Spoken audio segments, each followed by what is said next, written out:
Certains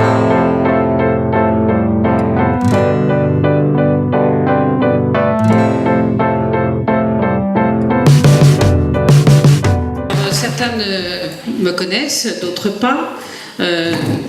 J'ai fait du théâtre pendant longtemps et j'aime assez pouvoir raconter des histoires. Alors j'en ai une à vous raconter, à laquelle je viens de penser, en lien avec bien sûr la diversité, la différence, et aussi en lien avec cette manifestation du Téléthon. C'est l'histoire de deux patients qui sont dans une chambre d'hôpital.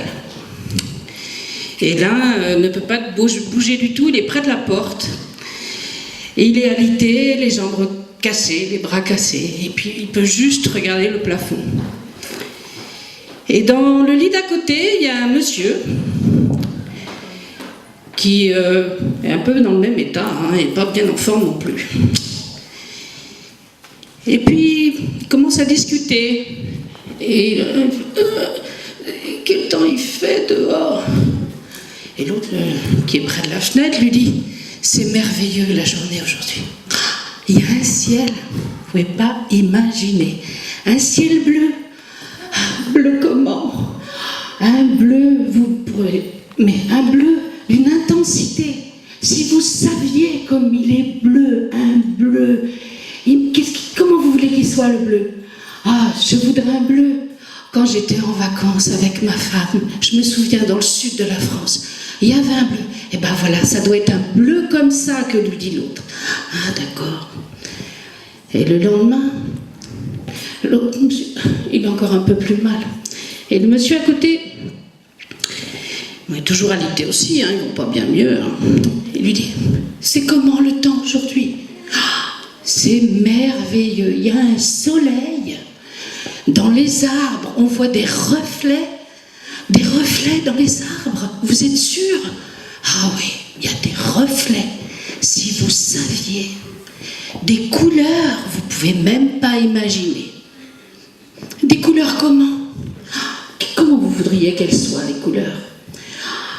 Je me souviens, j'étais un jour, je me souviens, on était partis loin, je crois que c'est le Canada ou le Québec. Il y avait des forêts là-bas, avec des couleurs, vous ne pouvez pas imaginer, mais des rouges et des marrons. Et ben voilà, c'est ces couleurs-là que fait le soleil. Incroyable. Et les jours passent, et chaque jour, le monsieur qui est près de la porte écoute le temps qu'il fait. Il écoute les couleurs, il écoute le bruit du vent. Il écoute aussi les histoires des gens qui passent dans la rue.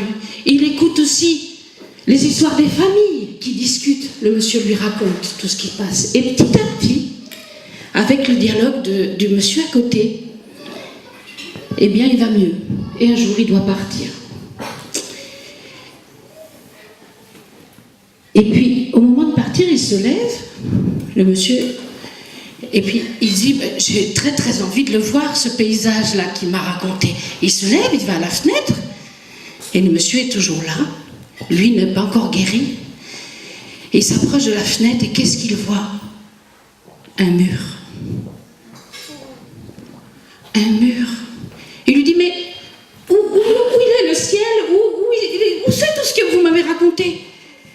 Et le monsieur dit, tout ce que vous m'avez raconté, c'était à l'intérieur de vous. J'avais juste besoin de vous le rappeler.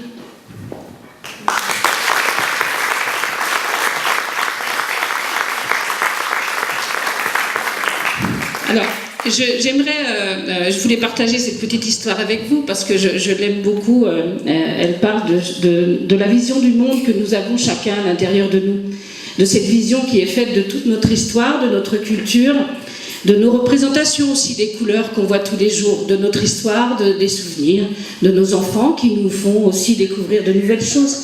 Et tout ça nous construit à l'intérieur de nous et souvent cette vision du monde qu'on a à l'intérieur de nous, elle est belle, elle est pleine d'amour, elle est pleine d'amitié. Et de pouvoir faire ces dîners, ces réunions, ça nous rend toute cette vision du monde un peu plus concrète et présente dans notre vie. Alors je vous remercie beaucoup pour cette belle idée. Et je voulais dire au passage par rapport au Téléthon qu'on a parlé de maladies qui sont connues. Et il y en a beaucoup aussi qui ne sont pas connues. Et dans cette différence qu'on a des uns des autres autour de nous, il y a des gens aussi qui ont des maladies moins connues. Malheureusement des enfants aussi. Et le Téléthon fait un gros travail de recherche. Et pour avoir participé à certaines manifestations, je sais que l'argent consacré à la recherche est une grosse part du Téléthon. Et donc dans ces maladies orphelines et ce qu'on appelle tout le généton, c'est aussi des recherches qui vont nous servir au quotidien dans l'avenir et pour nos enfants. Alors merci de m'avoir écouté, à bientôt.